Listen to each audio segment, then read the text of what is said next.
Look, I think we could talk about the incompetence all day, but let's talk about options because Mhm. the as you said, Iran is saying, "Oh, the strait's not closed; it's just Right. closed for you." And what they're Yep. really saying is, "We own it; it Yep. belongs to us." Yep. Now they have control of the strait. That's a thing they didn't Mhm. have before the war. They have gotten a break on their oil Sanctions. embargoes, Yep. sanctions. They didn't have that before the war. Nope. Uh, they have Israel on its heels. That Hmm. that wasn't a feature. Hmm. So Trump's options are limited. He has threatened a couple of things, and let me roll this clip here because Yeah. it goes to one It's of the bad. options and also the expertise that you were talking about. Let's roll this, and then we'll talk. The president posted this morning about, his threat that on leaving Iran, he said we might blowing up and completely obliterating all of their electric generating plants, oil wells, Harg Island, and possibly all desalinization plants. Under international law, striking civilian infrastructure like that is generally prohibited. Why is the president threatening what would amount to potentially a war crime with the U.S. military? And how do you square that with the administration repeatedly saying that the U.S. does not target civilians? Look, the president has made it quite clear to the Iranian regime at this moment in time, as evidenced by the statement that you just read, that their best move is to make a deal, or else the United States Armed Forces has capabilities beyond their wildest imagination, and the president is not afraid to use them. That's not what I said, Garrett. And you're saying the word potential for a reason, because I'm sure some experts are telling you that in your ear to try to ask me that question. Of course, this administration and the United States Armed Forces will always act within the confines of the law. But with respect to achieving the full objectives of Operation Epic Fury, President Trump is going to move forward unabated, and he expects the Iranian regime to make a deal with the administration. To that end, which of the First of all, if just give me a second here, Sam. Body language tells you a lot. Miss Levitt, she teased her hair. She looked up. She had to collect herself because she did not have a good, competent answer for the question. And Right. if you notice, she glanced down twice to try to stay on talking point because they don't have a god dang answer. Here's the truth. Here's the truth, right? Those targets, if we strike them, we have committed war crimes. Period, full stop.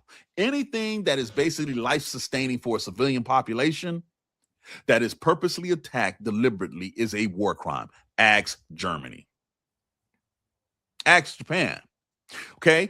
When you do this, and by the way, just to be very clear, these are rules that the United States helped primarily establish.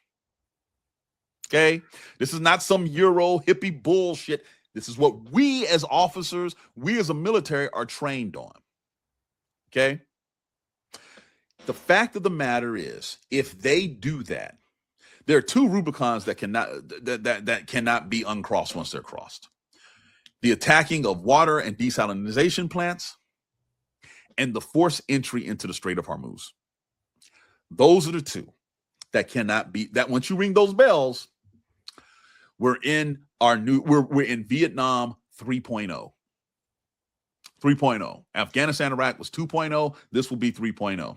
Talk through the implications of both of those Rubicons. So let's start with the desalinization. Over 70% of the Middle East gets their fresh water supply from desalinization plants. Okay. And there's a ripple effect. Even if you just attack the ones in Iran, you have a ripple effect across the region. And you best believe Iran will retaliate and hit up everybody's across the region. And going back to what I said earlier in these broadcasts, I said it from the first week. They have more missiles than we have interceptors. And now, here in the last 24 hours, the United States intelligence has said we believe that Iran has only used 33%, 1/3 of their inventory. Meanwhile, the United States and their allies are having to ration their interceptors. What does that mean? So in missile defense, again, I worked at the Missile Defense Agency. I went to the Middle East. I was the war games planner. You have to prioritize what places are important, 1 through 4, whatever. And so now those that were 3 and 4 that weren't important or as important will not be defended. Those interceptors are going to be saved for the most important. So you're going to keep hearing civilian areas getting hit, non-military, but yet support structures getting hit by Iran, because they're not going to use interceptors to knock them down, because they got to keep certain bases up. They got to keep certain government buildings protected, etc. This is where we are, right? And so when I sit there and I say to you, Rubicons that cannot be crossed, if the United States does this and goes after life-supporting infrastructure in Iran, Iran will retaliate swift, hard, and deliberate, and they will not be able to stop them from doing it. I'm not predicting the future. I promise you that's what's going to happen. It's what's going to happen. Because we don't have the math ain't mathing.